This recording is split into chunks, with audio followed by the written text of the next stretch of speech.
All right, folks, welcome to our afternoon book talk with Mr. Mike Krebil. I'm Jen Meyer with Jackson County Conservation out of the Hurstville Interpretive Center. And today's books are written by Mr. Mike Krebil, and we're fortunate enough to have him join us. So, just for future reference, folks, this program is being recorded and will be later available on our YouTube channel under Jackson County Conservation. And we also will have the books for sale in our gift shop. So if you've uh, got an interest in learning more about these topics, or you think it would make a great gift, you're welcome to come out and visit us. But before we waste any more of this gorgeous sunny afternoon here, thank you, Mike, so much for coming and joining us today so we can discuss your wonderful books. Well, thank you. Jennifer Meyer is one of our Iowa uh, foraging instructors, and we're pleased to have her carry on the idea about sharing wild foods with people. And I'm tickled to be present when she not only does that sort of thing, but has the two books available for people who are interested. There are recipes in here too. Kid tested, kid approved, I might say. I was a school teacher for 35 years and had a lot of fun with it. And before that, I served as I was very first county naturalist. And so I have walked the walk and talked the talk of a naturalist. And I really appreciate having Jennifer available. So let's go ahead and we'll try to get into this program. All right. The first book that I wrote was The Scout's Guide to Wild Edibles. I'm a lifelong scouter, and ever since I was 8 years old, I was in Cub Scouts until I aged out and became a Boy Scout. And then after that, became an adult leader, and I'm still an adult leader. And we've done things with wild edibles in our scout troop, and kids have had a lot of fun with it. This book is basically a very small book. It is about 7 inches long and 4.5 inches wide and half an inch thick. Yeah, it's totally pocket size. That's one of my favorite features about this book, is that it's not cumbersome for me to throw in a backpack, and it's very all ages friendly. This is one of those things that when this book first came out, my son was, I don't know, 6 years old. You've had it out for a couple of years now, but he was so content to sit down and look through it and be like, oh, I know this plant. I know this plant. Or where can we go find this one? Which led to some fun conversations, and just the setup, the pictures. This is one that I do recommend to a lot of people just because it's full picture. Like, what is it? And what do I do with it? Right. Well, thank you. I am fortunate in my lifetime to have accumulated quite a large photographic inventory, and that's one of the things that I think makes that book as good as it is right now. Is its size, which you hit the nail right on the head. Well, I even cut out little pieces of plywood, half-inch plywood, and took them down to the scout meeting, and I asked boys, we're going to vote on these, and I want to know which A, B, or C, or D, or whatever will fit in your pocket and feels comfortable and feels just right, and you'd be willing to carry it that way on a hike, or put it in a little day pack or a fanny pack, or possibly if you're an adult, slip it in your glove compartment, and you have a ready reference as you go out and see these things. There are 33 edible wild plants, and I've had a number of people ask me, why didn't you put more in? Well, the answer is these are ones that I know are good. Okay. They're not just ones that people identify as edible. And Ewell Gibbons said the same thing when he wrote his first bestseller, Stalking the Wild Asparagus. And he said, in preparation for this book, I have tried over 300 different wild edible plants that people recommend. and I sure don't like them all. So I agree with that. And so that's why when you pick up this book, you're finding ones that are locally available, that are delicious eating, and, worth the effort.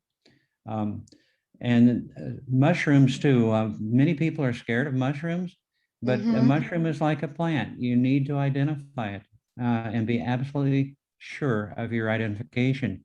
Yeah. Mushrooms and plants both have characteristics by which we recognize them. And so in this book, and I'll show you a page from the book in just a moment. In this book, we have characteristics listed for each. And if there are plants that look similar, then I also show the plants that look similar and caution people in case those plants happen not to be edible.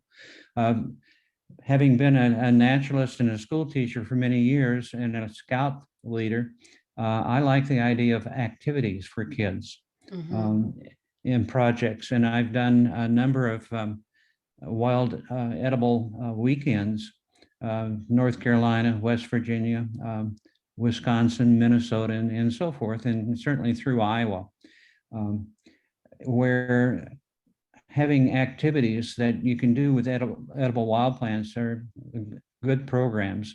Oh, absolutely. Kids love being hands-on, and then the novelty factor of I can go outside and eat. They're delighted. Yeah, right.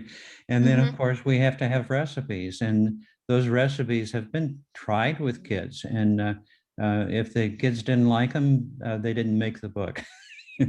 So let's go on, and I'll show you some of the photos from the book here. 3 clusters of berries. These clusters of berries have something in common. First, they're all the same color pretty much. And secondly, they all occur in September. They ripen in September. Third, they all grow on fences. Fourth, they all grow up trees and bushes, and they are found in this area. One of them is poisonous. One of them will irritate your throat if you eat it, and the other is wild grape. Now, in your mind, you can probably have a search for wild grape being like regular grapes that you might buy in the store or grow on a fence. But the wild grapes and the other 2 look similars in here are all pea-sized. They're tiny. But the wild grapes are especially delicious if you know how to prepare them correctly. So let's go forward here and take a look at the wild grape page in the first part of the book.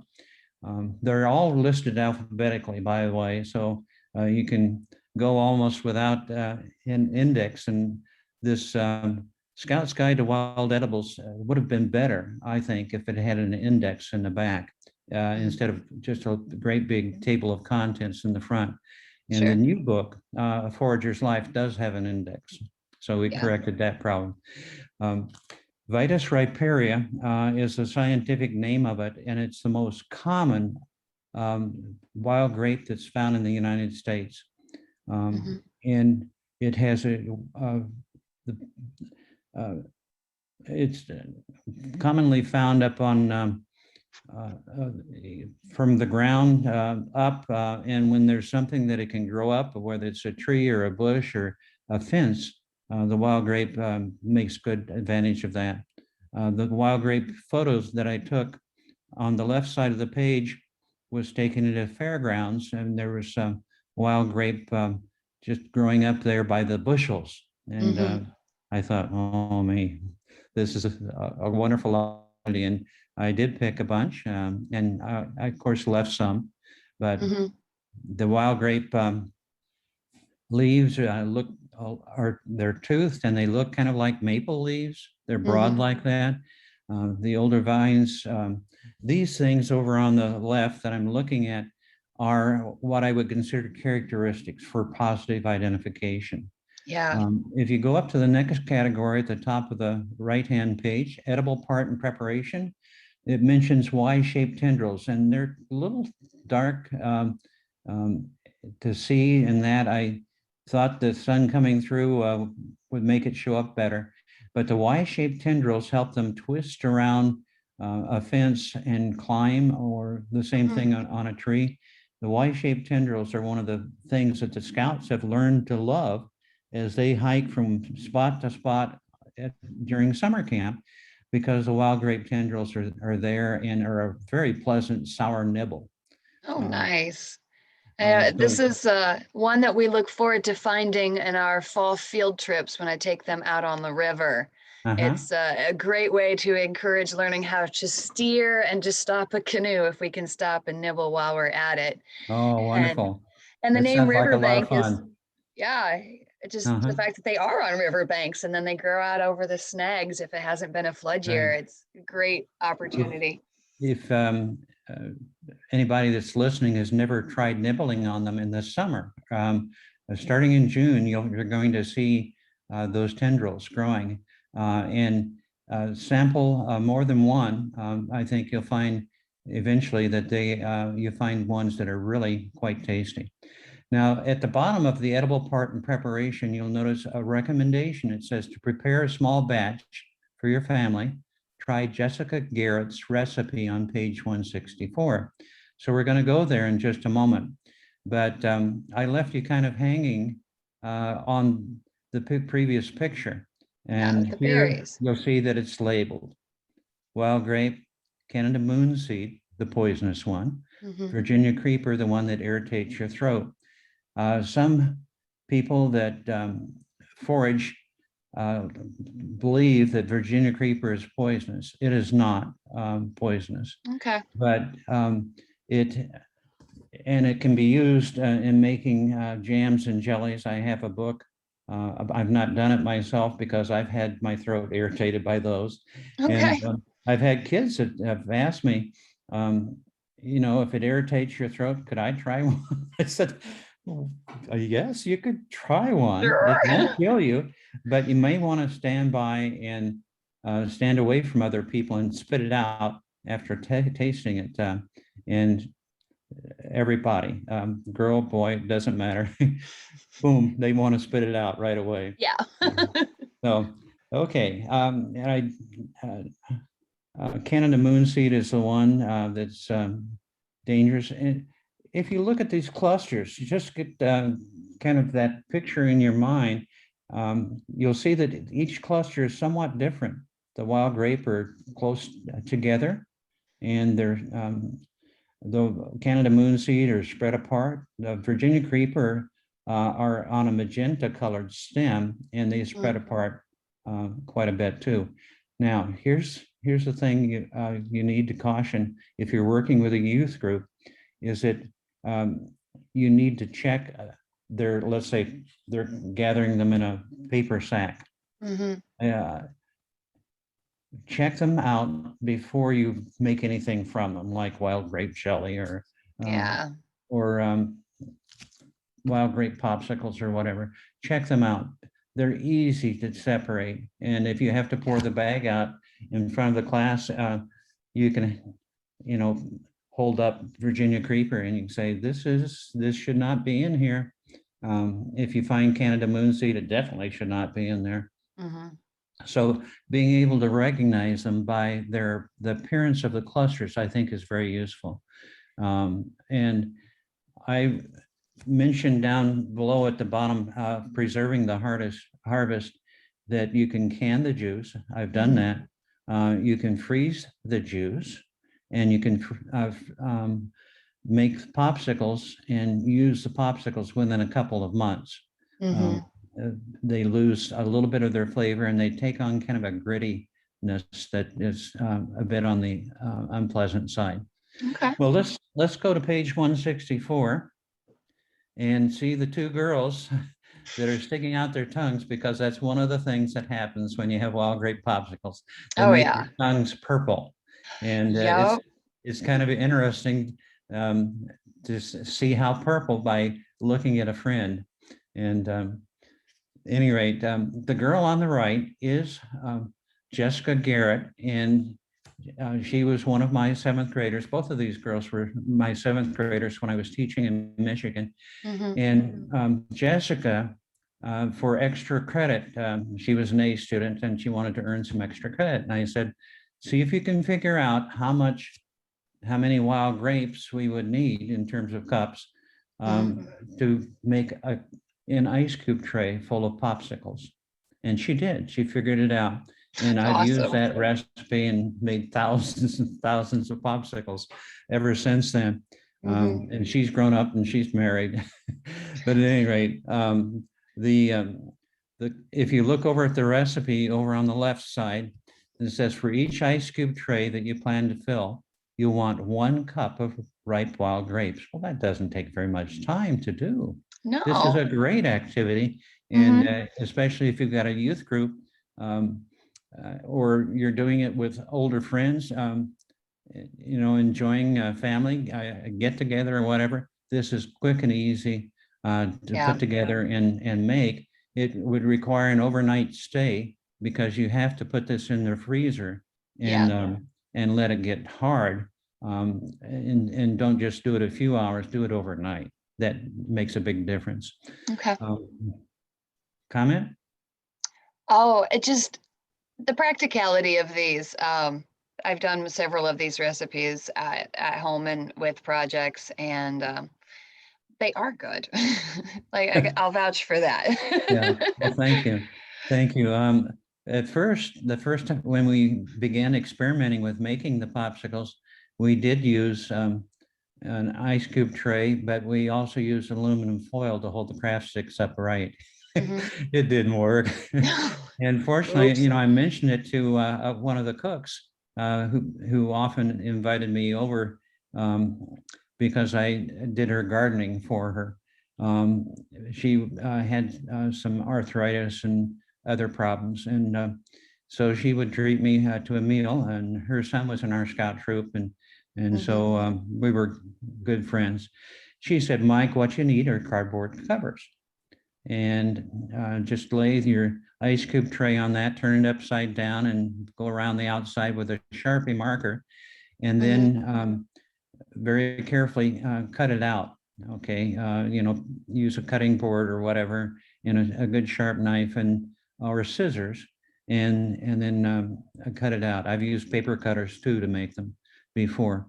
Then you'll need a couple of strong rubber bands to hold the cardboard cover down, and then you're going to need holes in there, and you can use a paring knife, a sharp paring knife, to cut the hole through the cardboard while the rubber band is on, holding the cardboard in place.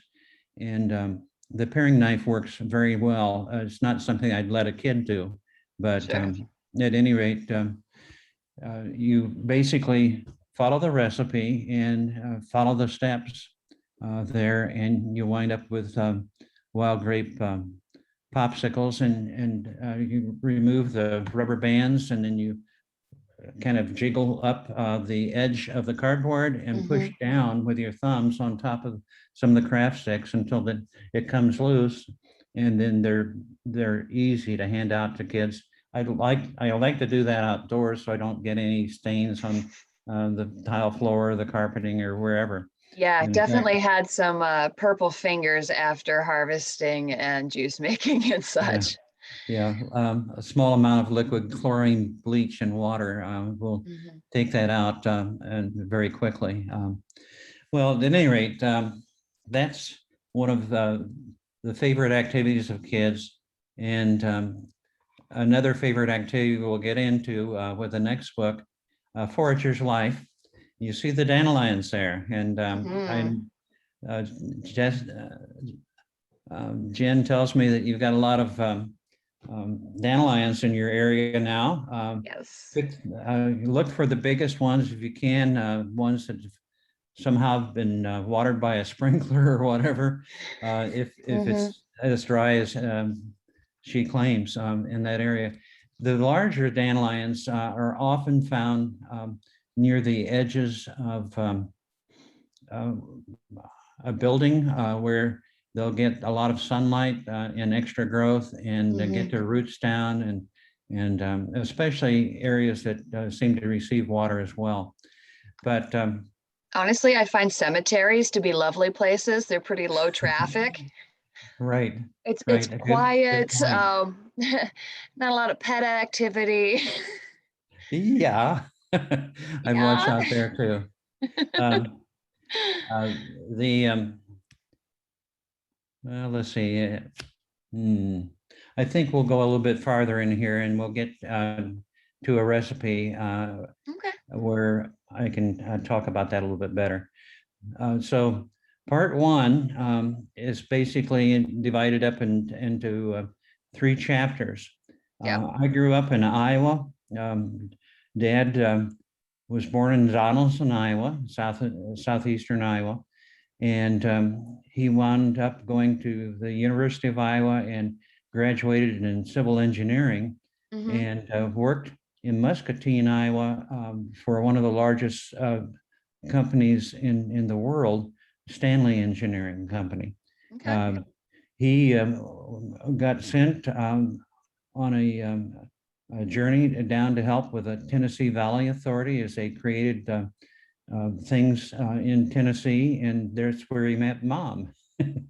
There we And go. I was born in Tennessee and Mm-hmm. have all kinds of Tennessee relatives, and sometimes I even speak Southern. But one of the things that my uncle appreciated was the fact that he was a Sunday school teacher, a wonderful person, and when he would insist that I go to church, and Mm-hmm. I was always a churchgoer anyway, and that I would attend his Sunday school class because the kids in his class would love to hear me speak Northern. We, Oh anyway, my goodness. um, the the nice thing about Tennessee for me, is I had an interest in wild edibles from a very early age, was Mm-hmm. not only that they had morel mushrooms. Morel mushrooms, by the way, are found in every state, including Hawaii. I have a Oh my friend out in goodness. I have a friend out in Hawaii who has written a book on Hawaii's mushrooms, and the morels are in in that book too. I wonder So what process brought that particular species. Like, we've got it nailed down on how some species are brought to an area like the emerald ash borer, and then morels are one of those, which is like, is that just boot tread? Like, how did we get that one well, spread?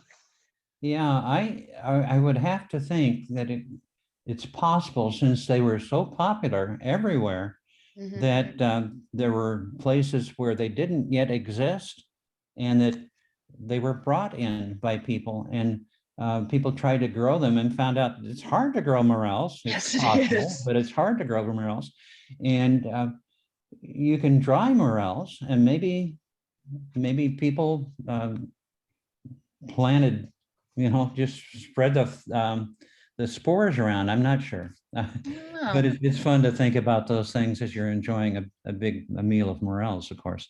yeah. In Tennessee, in addition to morels, we certainly had sassafras, which was kind of like Mm-hmm. a root beer thing. And I love the smell of sassafras. And I asked my grandparents if, since I would often spend my childhood summers and back in Tennessee visiting relatives and giving mom and dad a break. Mm-hmm. um, um, I asked my grandfather if I could um, dig some of morels that were across the road from his farm, because there was Mm-hmm.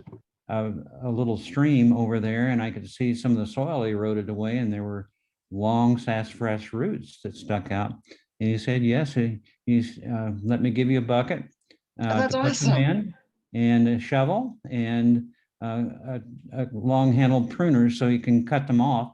And when I got back home there, my grandmother said, well, I know you need to boil it in water. I've done it before. It's been a long time, but you want Mm-hmm. to boil the water until the root bark causes the water to turn kind of a reddish brown, Mm-hmm. and it will smell really good. And you may want to add some sugar to it. Um, well, we invited my cousins and my Mm-hmm. uncle and aunt over, and they tried it and they didn't like my recipe. Oh, Sorry, it's just it's kind of a personal thing, but I but you found get out to that there was explore in the kitchen, and that's really cool. yeah, there's a better way of making it. And if you get into loving wild foods, there are a lot of people that enjoy experimenting with recipes as well. And Absolutely. you can Google, search for recipes for whatever it is that you're trying to make, and get all kinds of advice. And some will taste good, and some won't. And Yeah. I've been around the block a number of times on wild edibles, but in Tennessee they also had uh, a long history with persimmons.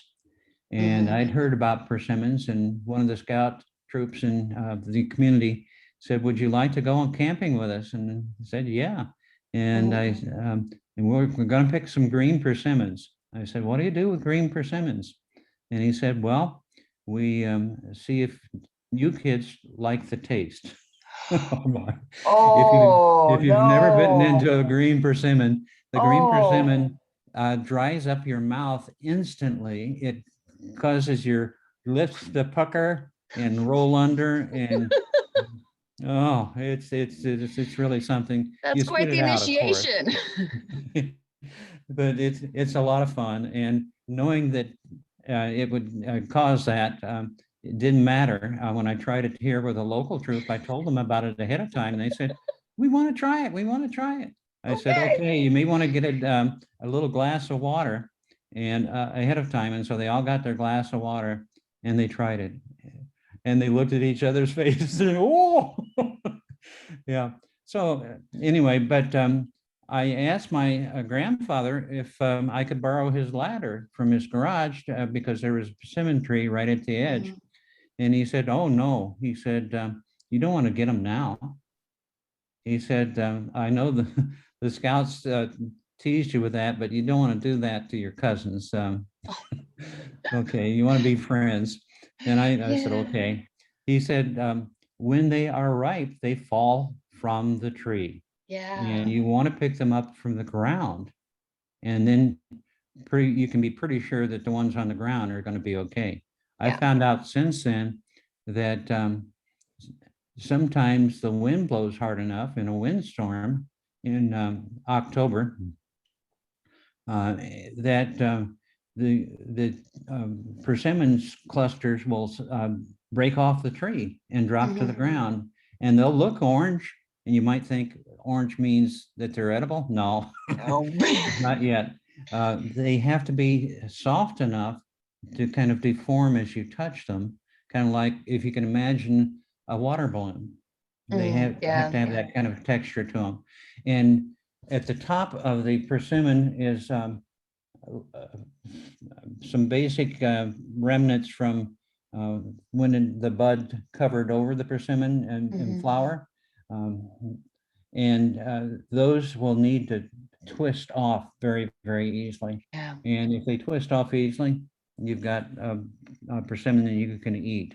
And they've got large seeds inside, and the skin is pretty tight on them. And there are special ways of um, processing persimmons for eating. But besides persimmons, there were also pawpaws.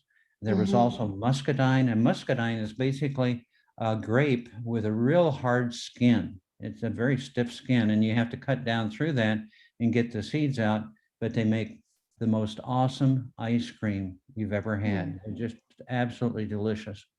Do we have those here in Eastern Iowa? Because I know I have not successfully seen this far north in Iowa, Okay. sarsaparilla, pawpaw, any of those. Have you seen the Okay, we muscadine up do here? have pawpaw in southeastern Iowa, and we do have pawpaw. Uh, you know, come on, Mike, Kathy Oh, Dix. down at Red Fern Farms. Yeah. So I Yes, know that they're Redfern in Farms. Iowa. They're just They not grow quite up them to there, Jackson County. and if you ever wanted to actually do something with pawpaws, that's the place to go. Or persimmons, they've got wonderful persimmons as well. Well, that'll be worth Yes, the you trip pay then for this them. fall. you pay for them, but Mhm. yeah, basically get in touch with them. They look on their website. Uh, let's see, it's redfernfarm.org, I think. But you can look it up and get notes from them. But it is those are two wonderful foods that are being spread around in Iowa. Over on western Iowa, we've got them along the Missouri River, and it was a Lewis and Clark kind of thing too when they got into pawpaws and persimmons and things of that sort. Well, chapter 2 in nature, school scouts, Iowa State. We had a YMCA in our town, and there were high school and college age kids that were hired during the summer to lead us out on Saturday field trips. And we would always try to stump them. What's that bird? What's that tree? And see if they knew it. But they showed us a good many edible wild plants, including yellow wood sorrel. It's the first time I ever had yellow wood sorrel. And that's a delight. It's got little heart-shaped leaves in clover kind of format, and absolutely delicious and sour, nice and sour. So I learned more there. And chapter 3, when after I graduated from Iowa State, I'm sorry, I'm skipping through this so quickly, but when I graduated from Iowa State, I took botany courses, by the way, so I could learn more plants. I went off to Cornell University because I worked at the Audubon camp in Wisconsin, and the director knew that I was interested in environmental education, conservation education, and he said, if you have that kind of an interest and you want to still continue with wild edibles, if you have an interest in becoming a teacher or whatever, Cornell has a program, and I ordered their catalog immediately by phone, and they sent it to me, and I looked at it, and I filled out the thing and sent it right back. That's awesome. And this was at the end of the summer, and I hadn't received any go-ahead from Cornell saying that I've been accepted, but I told my parents that's where I was going. And when I got home, I borrowed a family car, packed a suitcase, and I took off for Ithaca, New York. And I talked to professors there who allowed me to audit the classes at first until it was okay. And they were absolutely outrageously good instructors. They're just wonderful instructors. And the book will tell you about that. But I got into training scout leaders for a project that I had to do for natural history. And we had, I think, 10 to 15 different kinds of food that we could find out locally, including black birch and yellow birch that we could use for making tea. And the black birch won hands down. It was just much, much better. And unfortunately, black birch is not in Iowa native, but it is in the northeastern United States, and it's one I would totally recommend. We have yellow birch, and yellow birch also has this wintergreen kind of flavor to it in tea, but it's not nearly as potent as the black birch is. Any rate, I was at Cornell, and there was a person from Iowa who was the director of a nature center, Blackhawk County Conservation Board. His name was Monty Johnston, and Monty was looking for a person that could become Iowa's first county naturalist. And my advisor called me in and he said, Mike, he said, listen to this letter. And he he read the letter to me, and he said, they're looking for people to lead kids around. I know you've done that. Looking for people that are, versed in nature. You're certainly versed in nature. They want somebody to build trails that people can enjoy walking on and do programs in the public. And I said, well, it sure sounds like me. And so he said, take my advice, don't put this on the back burner. This fellow has a name, an address, a phone number.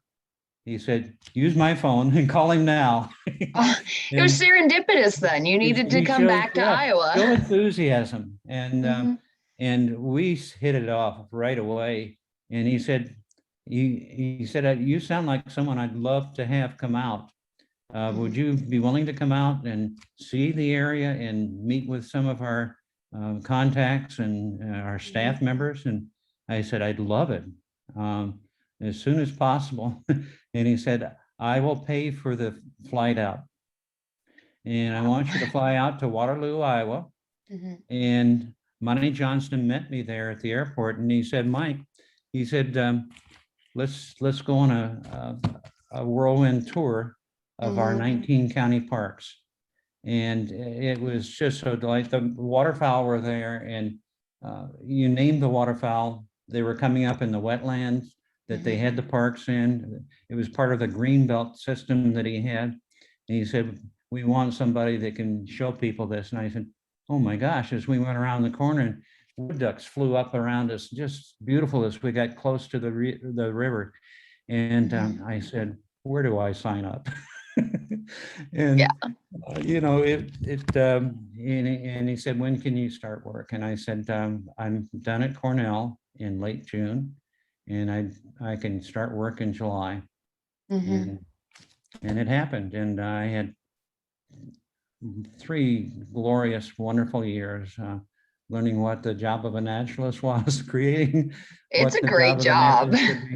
And it was, and the book tells you there's some fascinating little stories in there, and a lot of good experiences all the way around. So as a current naturalist, I have to say thank you. You set the bar pretty high, and it's one that is great to work to achieve. For folks out there who aren't familiar with the county conservation system, in the 1950s, the State Conservation Commission decided that there needed to be more local control over wildlife areas and conservation efforts. So the county conservation system was born. And then fast forward a few years, we have Mike as our first naturalist. Now, naturalists are this amazing network of people who are passionate about the outdoors, kids, education, and our futures. And so we belong to the Iowa Association of Naturalists, this wonderful fraternity of folks who continue to share this passion. And Mike, to this day, supports us through his time and feedback and mentorship. And I'm in my 10th year now. I met Mike in my first year at a Wild Foods conference, and it was like, I need to get to know this man, and has been a fantastic support in my journey, not only as a naturalist, but as a forager and an instructor. So the tales continue, and it's a great legacy. So thank you, Mike. Absolutely. The naturalist years are documented, as I said in the book. One of the things, and I'm going to skip right down to chapter 5 and try to keep things rolling here. I was very active in scouting, and I proposed to our conservation board that they let me start a specialty explorer post of high school age kids. And the specialty would be conservation. And I got the county conservation officer to be our associate advisor. And we did a lot of different things, including finding out that beaver were flooding a park, and how we could possibly manage the beaver by doing some trapping to reduce their population. We actually even made use of dynamite. Oh my gosh. I was amazed at how strong one stick is, and how loud. I wasn't the person that set it off, but I was too doggone close.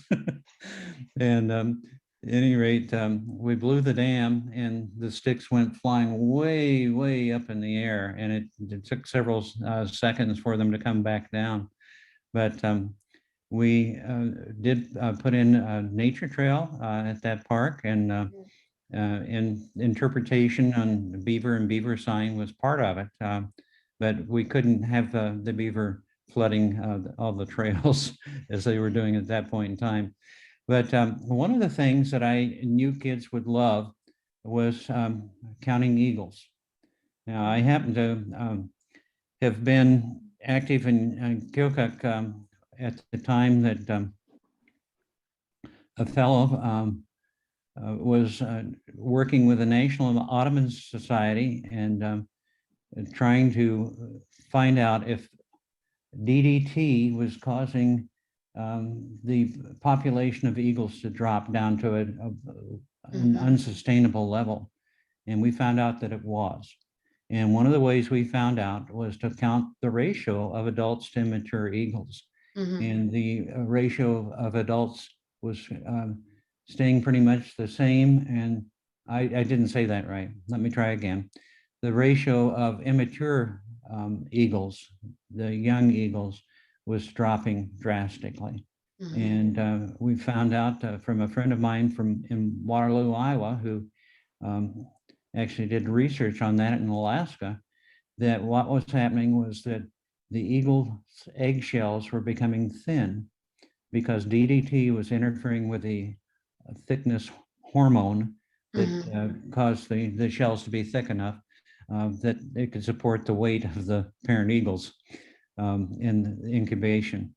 And actually, well, going on,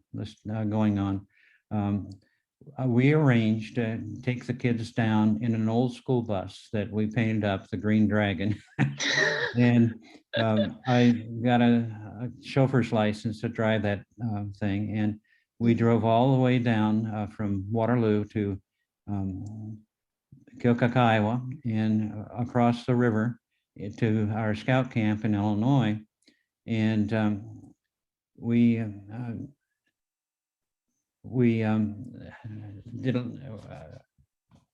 some activities, and then we went out to count the eagles, and we got the results of that count in the newspaper. There are great photos in the book that you can see of the eagles, and you can hear more stories about the eagle campout. But it was a great adventure. More stories about planning nature trails too. Going on to chapter 6, after 3 years or so, I had an assistant naturalist. In fact, after the first year, I had an assistant naturalist, and we were able to get people from the University of Northern Iowa, courtesy of Ben Clausen, who with me was one of the first people on the Iowa Conservation Education Coalition, or council, I should say. And he said, Mike, could you use any college students? We have a conservation club here of 30 people. I said, yes, I'd love to have the college students come out. I could train them, you could train them, and we could lead school kids out on trails. And in the 3 years' time, I figured that we must have led 7,000 kids out on field trips from Cedar Falls and Waterloo and around. And it was a wonderful experience and much appreciated to have the help. And I think some of those conservation club kids eventually wound up going on into professions where they could work with school children and nature centers. Chapter 6, the Onondaga Nature Centers, I had a chance to leave after 3 years, and because there was a position that was opening up, and they wanted a nature center director, and I had the experience, and went out there and applied for the job, got the job, and some interesting stories in that one too, including going to a program that Ewell Gibbons came to speak at, and I won't spoil the story. Yeah, Yule Gibbons is one of the modern foragers that helped spur a new love. I feel like after industrial age came through, a lot of people lost touch with their natural foods, and then beginning with some of Yule's works, moving on, it seems like people are really hungry to return to that knowledge, especially after Exactly. COVID. Everyone's wants to be outside, but also to take a little bit more ownership of their place in the environment and how to interact with it. Right.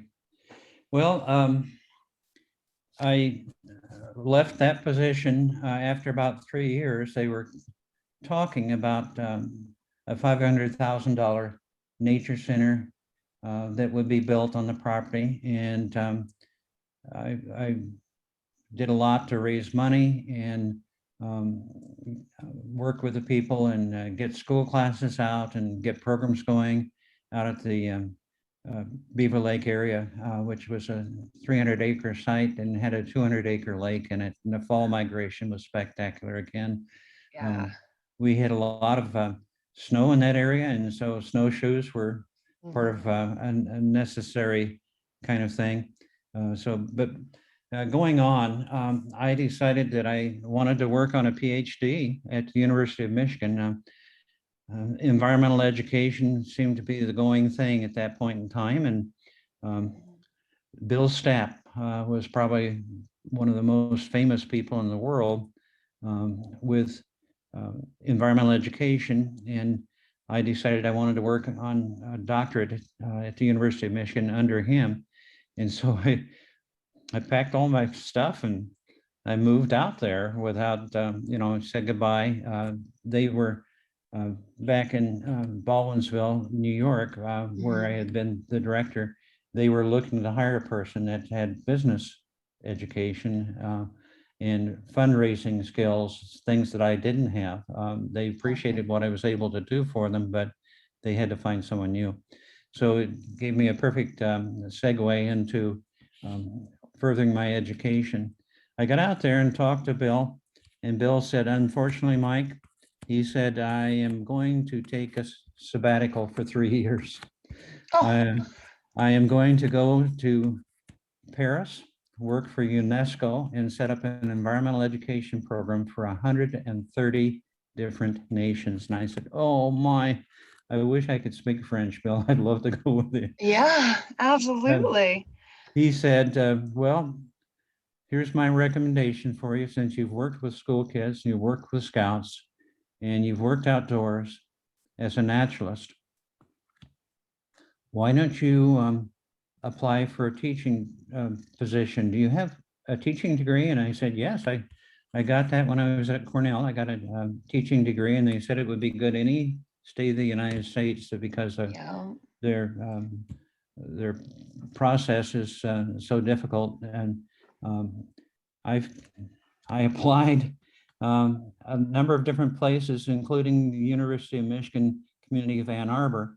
And unfortunately, that was a target. Everybody wanted to be in Ann Arbor. Okay. And when I went in to apply for a job, the woman handed me the form and she said, good luck. I said, what do you mean? And she said, well, there are 2,000 applicants for this position. Oh my goodness. Oh my gosh.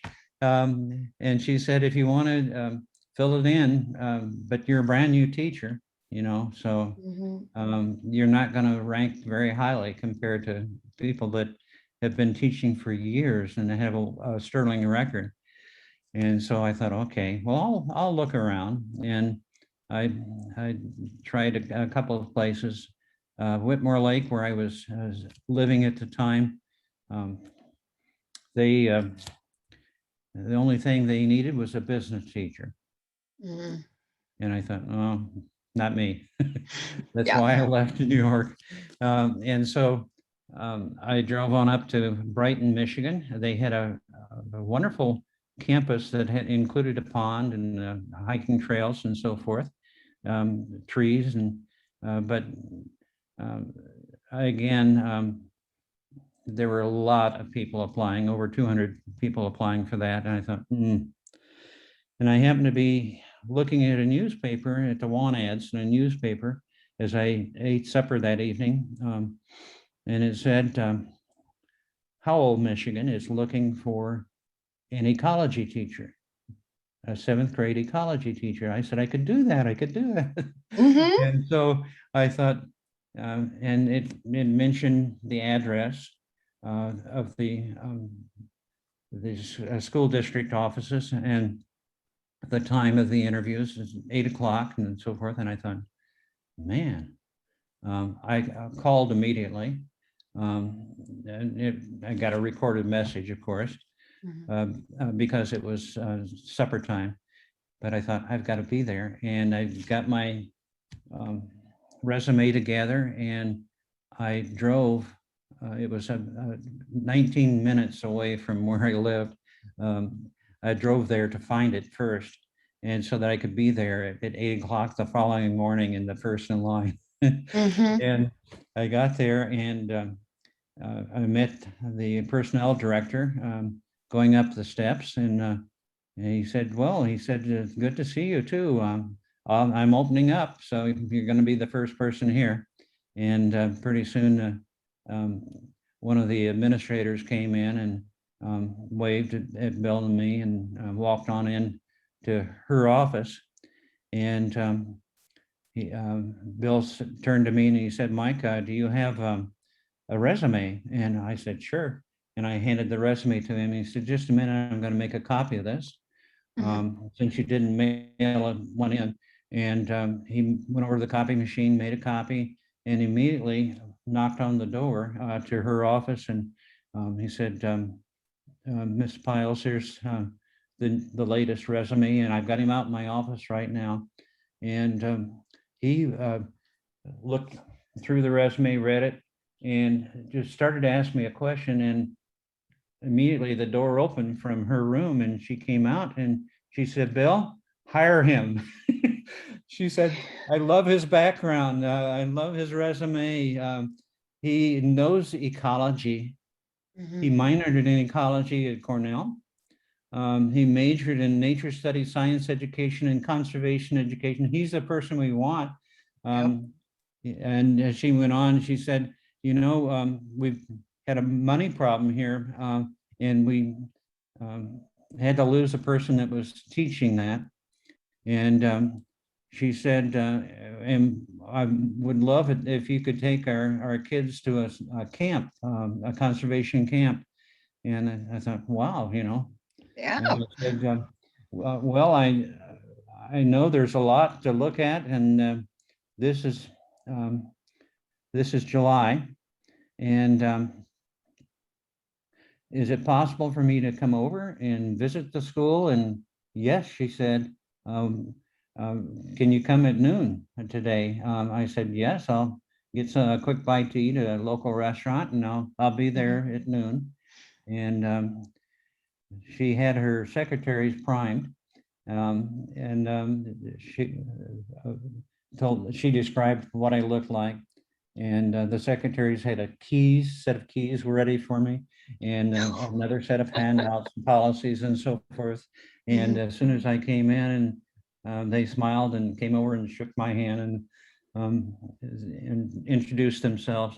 And they got in touch with Danita Piles, who was the principal. But Danita took me on a tour. It was a 3-story building. I was on the 3rd story, which I thought, well, that'll be good to keep me in shape. And we went up and we looked, and I looked at the facility. The classroom was 75 feet long, and it was about 30 feet wide. And they had chairs instead of desks. And the chairs did have a little pad on them where a person could put a notebook. And she said, also, these closets are yours. And there's a good sized closet. and they had microscopes. Mhm. I thought that's plus. And they had books, and the books were ancient. I mean, 20, 25 years old, Mhm. talking about someday getting on the moon. They're talking about um, using carbon tetrachloride for fire extinguishers, which was illegal. It was banned, and a number of other things. And I Mhm. thought, okay, so you basically want me to create from scratch. Um, Mhm. she said, yeah, we don't have money to buy books. And I thought, okay, I can do this. I can do this. And um, do you have any kind of, no, she said, there's no written curriculum, she said, but I understand um, from your from calling one of your references to Cornell that you can create. And I said, I certainly can. And Mhm. we had a wonderful experience. I created a class in seventh grade ecology. The kids absolutely loved it. We were outdoors frequently on the school Mhm. grounds. We walked 7 blocks to the large lake, and they didn't have money for field trips. And so, but I found out that I could talk to parents and talk to older brothers who had driving licenses and so forth. And Mhm. the school was okay with that as long as they knew where we were going, and it worked out beautifully. I had letters even recently, very recently, from those kids that I taught back in the 1970s, and they're grown up, they're grandparents in many cases, and um, some of them have asked me about recipes. They started calling me Ewell Gibbons Jr., and Aw. because Ewell Gibbons at that time in the early 70s was a household name. They saw him on TV publicizing grape nuts flakes, grape nuts, and he talked about ever eating a pine board, and he had a recipe for making sumac lemonade, Indian lemonade, and Mhm. um, uh, I told the kids about that, and we made some, and they loved it. And so one of the boys did a tie dye, his little uh, in his art class, and he was about 4 foot tall, and he Mhm. gave me this tie dye T-shirt. That of course wouldn't fit me. I was 6'1", and but we had a wonderful time. And I could go on and on, unfortunately, but let's skip ahead. Um, One of the things that I've made recently, I still love experimenting with different kinds of things, is to take wild black raspberries and combine them with sumac lemonade. Mhm. And the combination has won a first prize at a wild food event in West Virginia. Uh, Mhm. People love that. And let's do the dandelion quickly. Are we All okay? right, folks. So we're getting top-notch tips here on food preparation. So if you have a chance, I recommend you get out to the dandelions later today. So pay careful attention now. Okay. I originally picked the dandelion flowers and uh, fixed them in a garage sale frying pan with uh, shortening. And we eventually switched to oil. It was vegetable oil. Um, and we found out that as we cooked it up, that we had to keep hold of the green part and the stem part and bite the yellow part away. Otherwise, it was terribly bitter. And of course, the kids all wanted to serve the teachers. And we took some down to a librarian who wanted to show her enthusiasm for that. And the kids were about to show her how to hold on to it. And she threw one in her mouth and bit down without getting rid of the green part. Her eyes got big, and the kid's eyes got big, and she turned and ran for the wastebasket, and she made it just in time. Um, she's retired, as am I, but she's not never let me forget that. We've improved dandelion donuts since then, and when you send out your newsletter to people with information in it on making dandelion donuts. This is the time of the year when dandelions are everywhere, Yes. that you want to do this.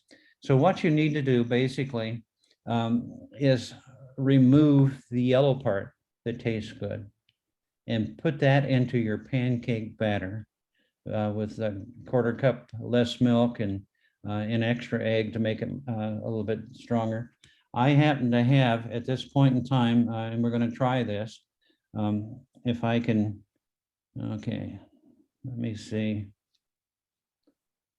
Go ahead and stop screen share so we can. Yeah, see if I can stop Okay. the screen share there. And now how do we get back to a full screen share up here? Ooh. So stop, Yep. stop share. Stop share. There we go. And now we can see you again. Okay, and you can see what I'm doing, right? I can't see your hands. I can just see your face. Okay, you want to be able to see my hand because I want to show them. So, All right. You might have to just tip your computer screen down or tip your camera. okay, well. All right. Keep going. We're almost to your hands. Okay, well, this is kind of awkward, but basically what you need to do is to Okay, press. Mike, I still can't see your hands. Can you Oh dear, okay, back let's them see. or can you hold them up in front of the camera?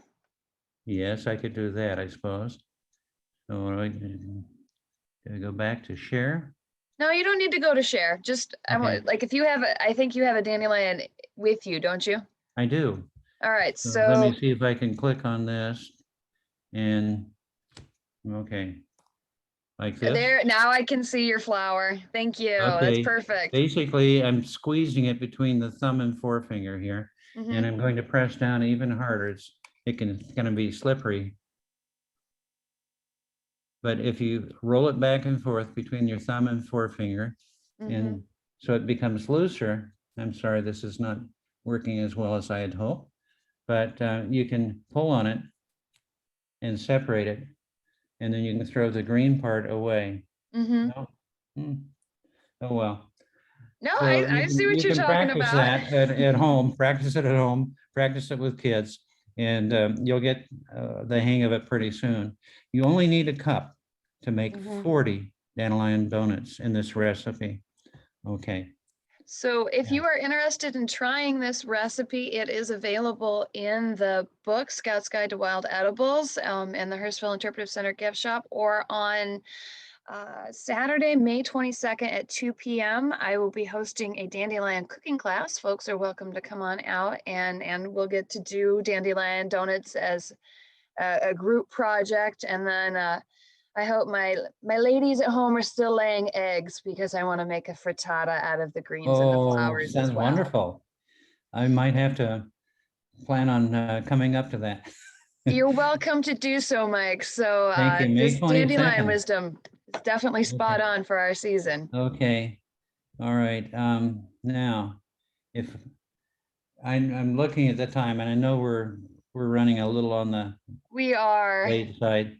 So maybe we could call it good All there right. if you Folks, want. There's, I think we do need to wrap it up for time's sake, but okay, folks, if you are interested in learning more about Mr. Mike Krebil, or if you're interested in the books, you can contact me here at the Hurstville Center at 563-35. Oop, that's my cell phone. 652-3783.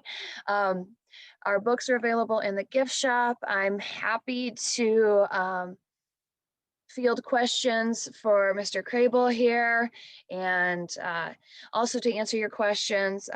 Folks interested in wild edibles, conservation, education, um, definitely things I love to do. You're welcome to come on out to the Hurstville Center to learn more, or get in contact with your own local county conservation folks. But Mike, thank you so much for sharing your wealth of it's my information. honor, my honor. Jennifer, it's just wonderful to see you again, and even this way. Mhm. And I'm going to check my calendar right now and see about May 22. I would love to take part in that. What time would you start your program so I can leave early enough to be there? We'll be at 2 p.m. I find that that's just after the church lunch crowd. I can get folks out in the yard to play with Okay, flowers with me.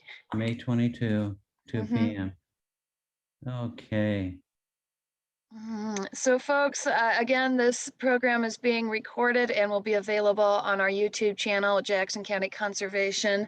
The books by Mr. Mike Krebil are A Scout's Guide to Wild Edibles and A Forager's Life. Wonderful books. I'm happy to help you get a copy of your own or to loan out mine. Folks, again, thank you so much for joining us today, and thanks to Mr. Mike Krebil. You're welcome, Jen. Thank you. Mhm.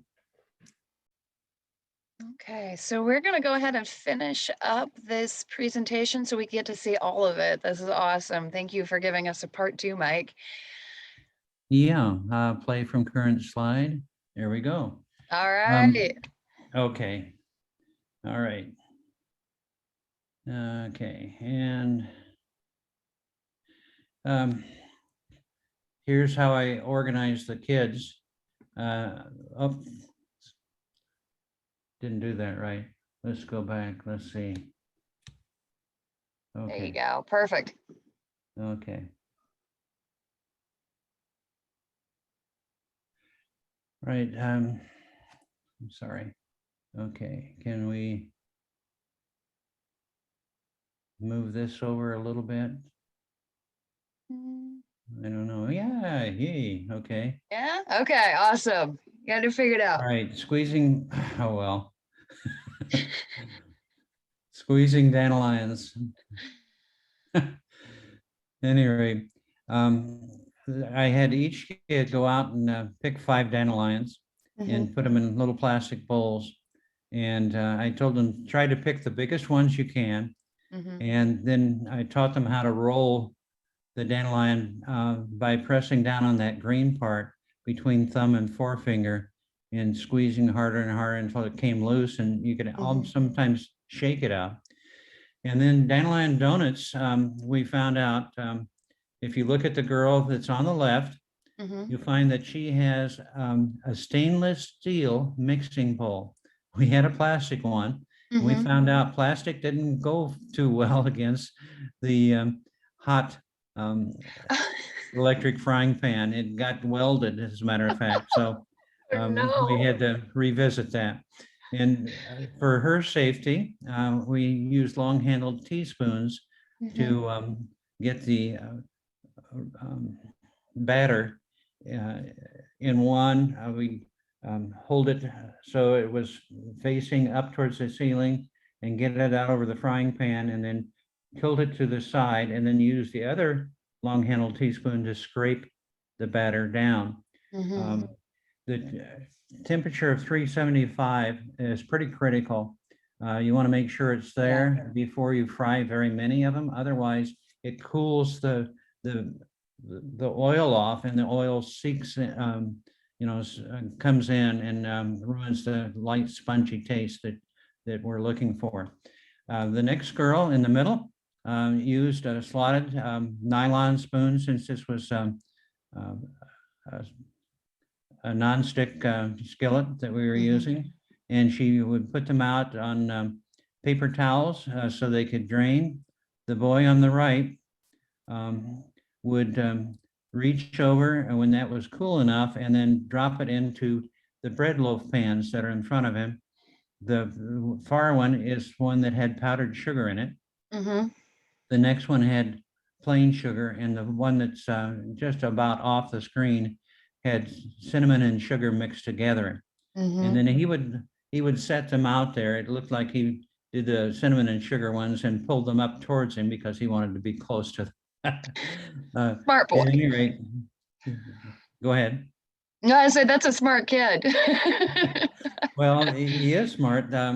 This is Zach Benedict. He was an A student. She was an A student. And the girl at the far end is Zach's wife now. She's a nurse, and they live in Muscatine, Iowa. He's a financial planner. And they were just delightful students all the way through. And I There's was happy something to magical about set seventh this up. graders. Yeah. Oh my. They're great age. Yeah. Yeah. Okay. We'll go on. Okay. Try. Boy, I'm not going anywhere with that. Okay. See if we I can. wonder what's going on.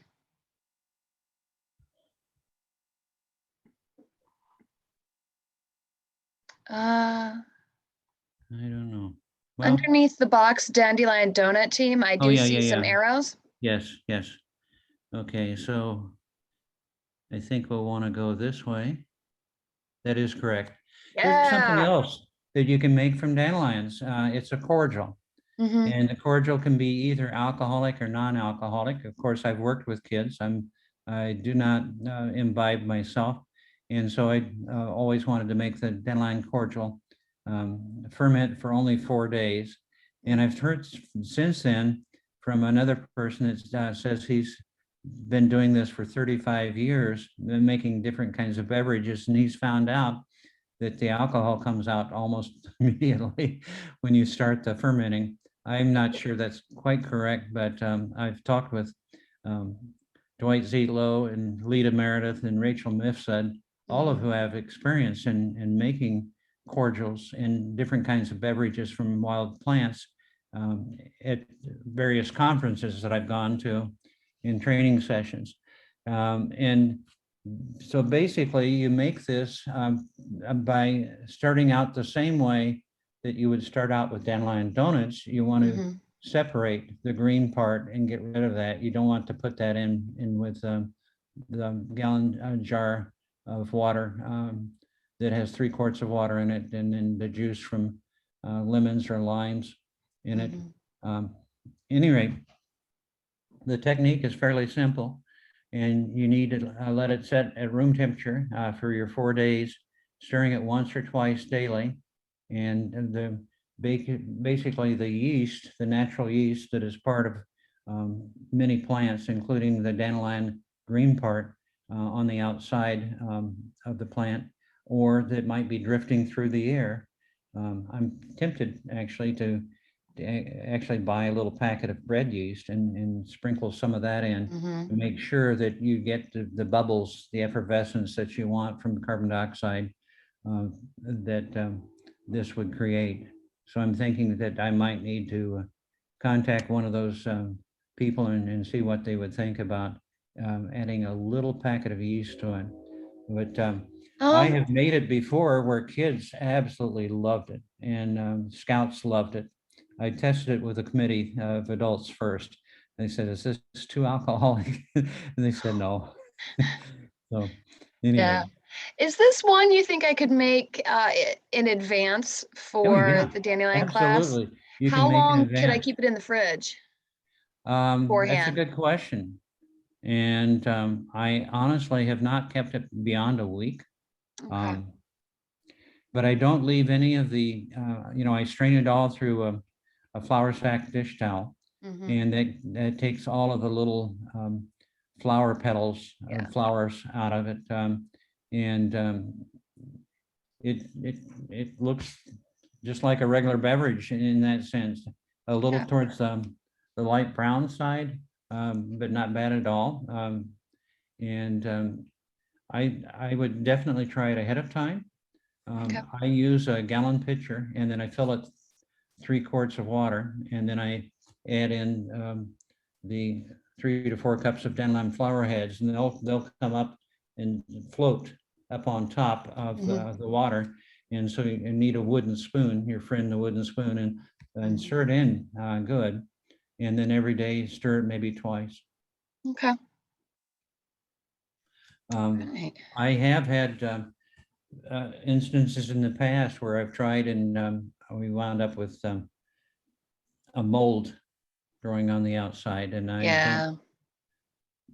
And that's one of the reasons why I do the stirring, and I'm watching out for that sort of thing.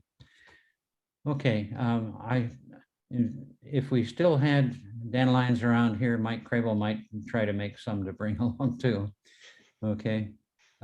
If you need an extra electric frying pan, you know, this recipe makes 40 Okay. dandelion donuts. And I found out, by the way, that instead of using the loaf pans and dredging the dandelion flour that's cooked in it, that it's better to have them in small canisters that you can shake Mm-hmm.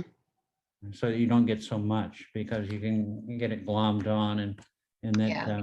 it takes it a little too over the top.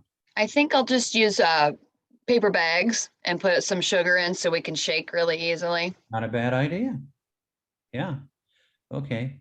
Well, and I can bring stuff with me too, if, you know. Well, I've got Okay. a small fry daddy that I actually bought to do calamari in the classroom because what Ah, fun is an invertebrate yum, dissection yum. without frying it?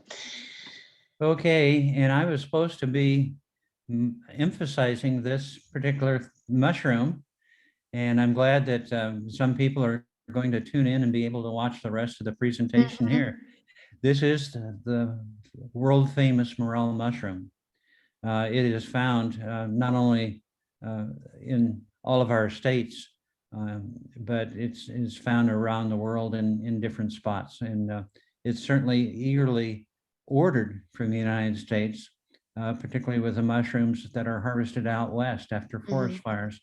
Native Americans are part of the migrants, so to speak, that will move up to that area where the forest fires have taken place and set up their temporary shelters and get busy picking morels mushrooms. And then the semis will come in Mhm. and they will load up cases of them and get them off so that they can be mailed quickly while they're fresh and refrigerated.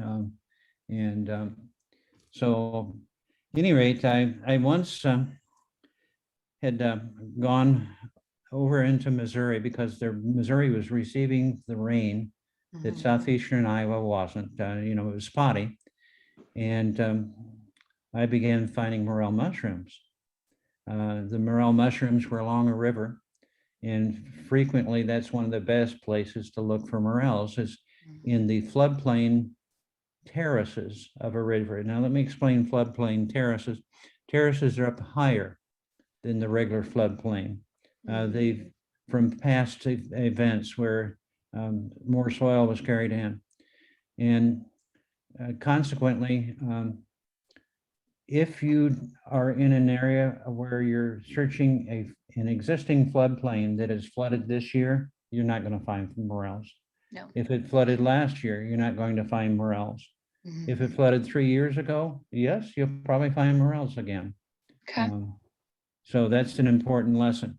And this particular kind of morel has many different kinds of names that's gotten through the years, all of which now seems to be um, synonyms for a great mushroom. This Mhm. particular morel is now called Morchella americana. Um, and I think it's an appropriate name. The real Morchell that we used to, the name that we used to call was Morchella deliciosa or Morchella esculenta. They were two morels that looked very similar. And there was a study that was done in Iowa uh, by um, two of our universities. I'm holding up this study.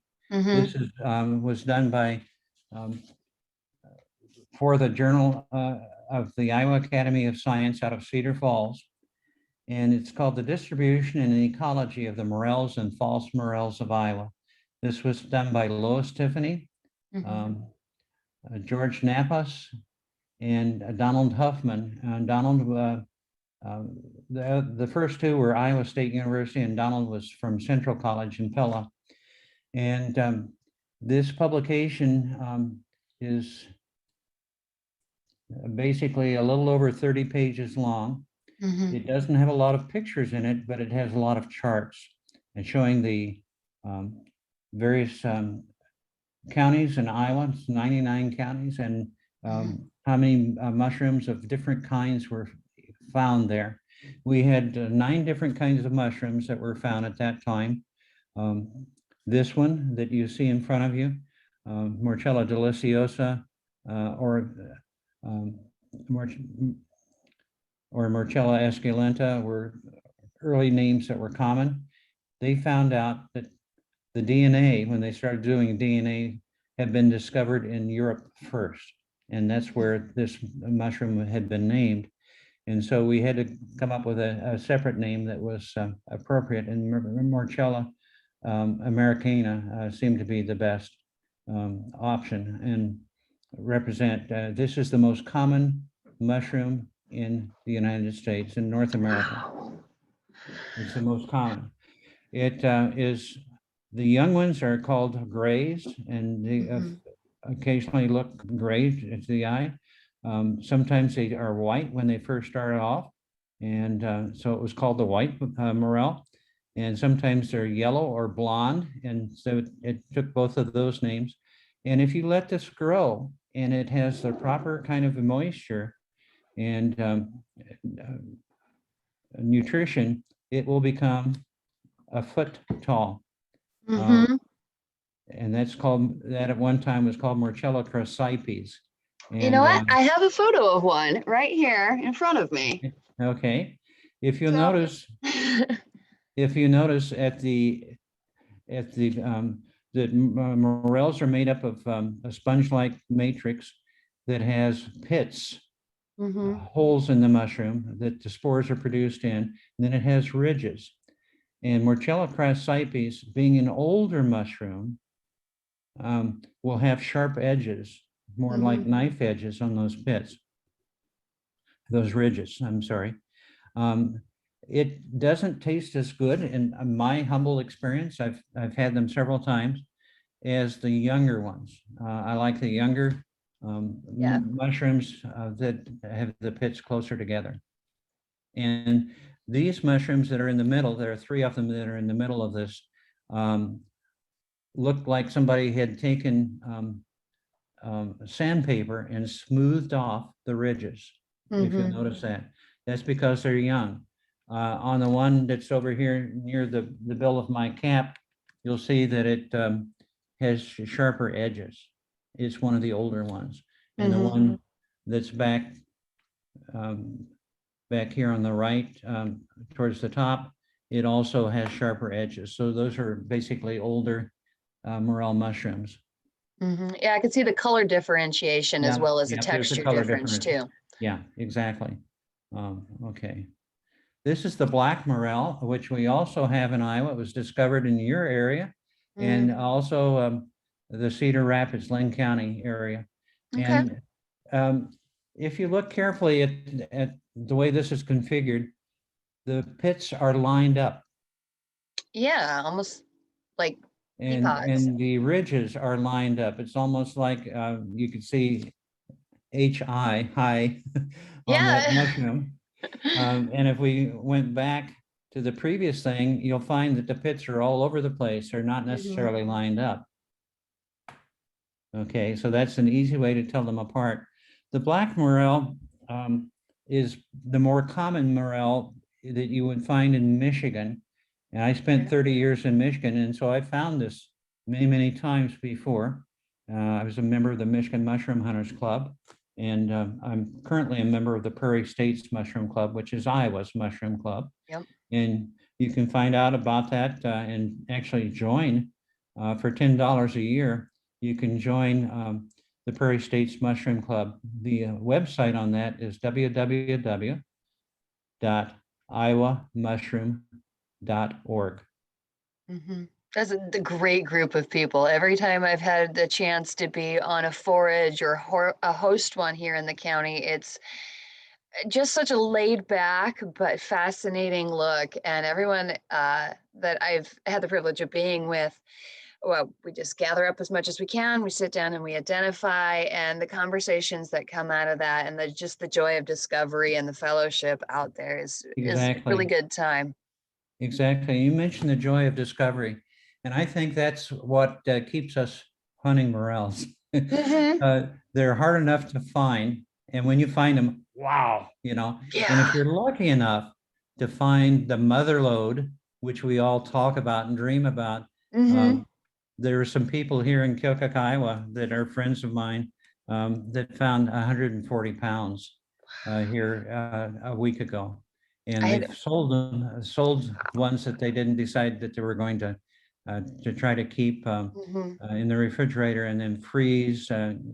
Refrigerator no more than 7 days at the very most. Yeah. And then you can freeze them if you want. But the problem with freezing them is this: morels are 95% water. When Oh, you freeze them, the cell membranes and the cell walls burst apart yep. and they We get become mush. mushy. And the mushiness is not good tasting. I had a casserole once that my uh, sister-in-law made for me, but bless her heart for thinking that I would be interested in a casserole made from morels. I was very interested, but Mm-hmm. it was so sad. Oh, It was just mushiness and yeah. not pleasant at all. Um, Yeah. now, these are some of the older names, and here you see two that look very different. And you can understand why they might have different scientific names, Sure. but they're the same mushroom, All right. Well, that DNA answers a wise. question I had was, are they all these different names actually different species? But no, you No, said it was just these due to were age. originally different species, Okay. but when they were checked out, they found out that the real morel came from Mm-hmm. Europe, Okay. and that our morel was a different morel. And so it wasn't Esculenta, it wasn't Delicio, so we had to come up with a new name. It wasn't Chrysipes.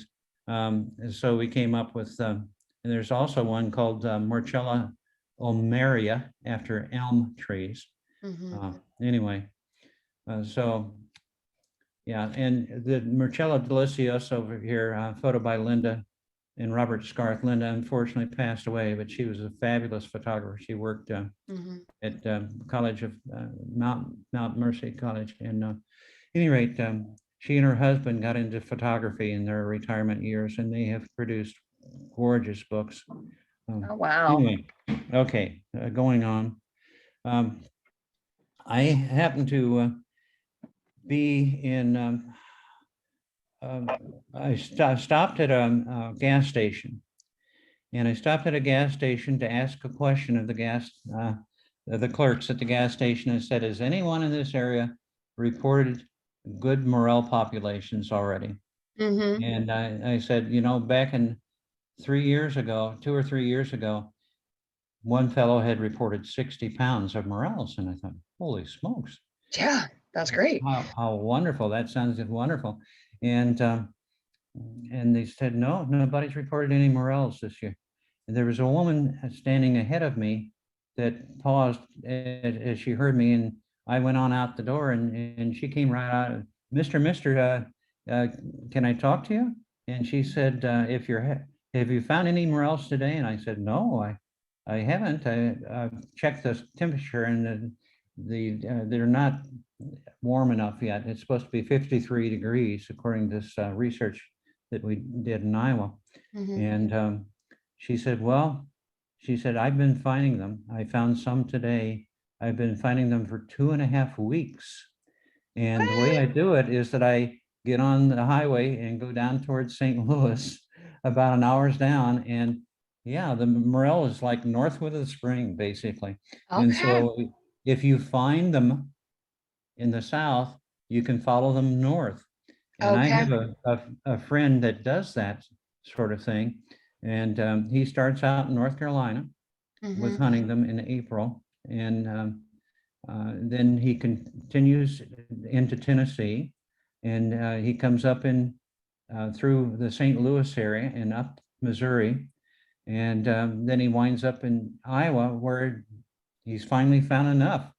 And so he and his wife have consistently had, because they have 700 different um, mother lode sites that they've kept track of through the Oh my years they've been doing goodness. this, 700 different sites. They wind up with 200 pounds every year, Mm-hmm. and they sell them, dehydrate them, use them in a number of different ways. They're fond of eating them as well, but he has a wonderful website as well. And he also has done YouTube videos, Mm-hmm. and he sells videos. So it's neat to see their little daughter on there too. I once encountered him. I'm sure it was him, as I drove down to the North Carolina Wild Food Weekend, going down towards St. Louis on my way down, because it was at the end of April. Mm-hmm. And I saw these two people that were out walking, and he was in the lead. They were just coming up from a river bottom area. He had a picnic basket that he was holding out in front of him in his hands, and it was heaped to overflowing. She was right behind him. She had a paperboy sack, and Mhm. it was filled to overflowing. And I thought, that was one prize area. And I Yeah. thought, boy, and I pulled over on the side, and then I thought, this is not right. They wouldn't want me taking their picture of their camper and then with all the mushrooms and, Yeah. or visiting their own mother lode area. But I thought, very, very impressive. It is. Yeah. She, so Adrian Douglas told me that you need to look at the top of ridges, and then you need to look at the bottom where it meets the lower floodplain. And she said, wait, aren't you Mike Krebil? And I said, yeah. Oh my God. She said, I said, well, do you mind if I take a picture of you holding some of your find from today? And she said, no. She said, I am a professional. I do this for a living. Mhm. And I said, how much are you selling them for per pound now? $20? And she said, oh no, 35, $35 a pound. And she said, well, I've been finding them north with the spring, so to speak. Mhm. I also have like a 300-acre spot of my own now, and that's probably the best way. That's what Marty, who's one of our um, Prairie States Mushroom Club wizards when it comes to hunting morels, he said, Mike, you had 50 tips to put more morels in your basket that went viral. He said, Mhm. one of the tips that you didn't have was to buy your own acreage. Buy a 300-acre farm and Yep. make sure to keep people off. And because you don't want your neighbors noticing, you might be able to string up a long watering hose and a sprinkler and water the woods when you need to. And I thought, oh, I know of a number of people that would love to do that. I would love to do that right now. I went out yesterday and it's just been so darn dry, but Yeah. I'm hoping that we get a good rain. In our household, it is tradition to have morels and wild chives and onions and Oh, fresh yeah. trout or a turkey, and that's Mother's Day in my Oh, head. my. So You're come on, person after rain. my own heart. Um, just quickly to go on and finish things up here.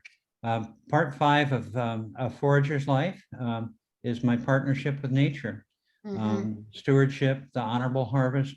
Um, Sam Thayer, who's a good friend of mine and one of the lead, probably the best known forager in the United States next to Wildman Steve Brill and John Kalis. Um, he said, Mike, he said, you've got to come to the Wild Food Summit. It's up in northern Minnesota. It's put on by the White Earth Tribal Society and Community College. It's to die for. It's just wonderful. And I went up the very next year and I haven't have missed it. They had 10 of them. I made 9. And Sam and I worked to lead groups out. But we also learned from Native Americans about um, respecting Mother Nature and not taking them all, leaving some to sporulate and continue on. And we had a good person from Minnesota who um, raised his own kinds of mushrooms, different kinds of mushrooms, and he would always bring us a big bunch of them to eat at these events. So it was just a lot of fun. Here's Ewell Gibbons in his yellow raincoat when he was up in Maine, where apparently it rained quite a bit. But Stalking the Wild Asparagus is a wonderful book. My copy is dog-eared and faded, and um, I've written in it like I write in most of mine. These are the wild food festivals across the United States. I definitely wanted to get to this slide. Yeah. These are the prime events if you ever are ever able to go to them. The You see the North Carolina Wild Food Weekend. They had their 50, no, I'm sorry, their 46th one, I think, was held this spring. I didn't go down. Um, because there was going to be a limitation on the number of people that could attend. I'd been 20 times and I thought, what's an old guy not like me taking away somebody's opportunity by being the limited persons that could attend. After COVID, I think is all over and done with, like in 2022, every one of these is going to be going full blast again. Yeah. Great Lakes Foragers Gathering in southern Michigan. This is off I-94 in the Irish Hills area. Frog Holler is the name of the farmers market group that has the acreage that we use, and all kinds of wonderful weeds, organic and everything, no pesticides. It's just, it's beautiful. Last year I went to that was in 2019, and they had like 30 instructors. That's And, wonderful. oh, it's just great. Nature Wonder Wild Foods Weekend is the original, the mother of all these, the grandmother. And my good friend, if you look in the front cover of the Scouts Guide, you'll see her picture, Ellen Wood. She was the one that invited Ewell Gibbons. And Ewell Gibbons' enthusiasm and his stalking the wild asparagus and her efforts too were the reason all these other things are in place. Midwest Wild Harvest Festival in Prairie du Chien, Wisconsin is one that Sam and Melissa have kept going. I resurrected it when they decided they were going to get married and didn't want to run it another year. I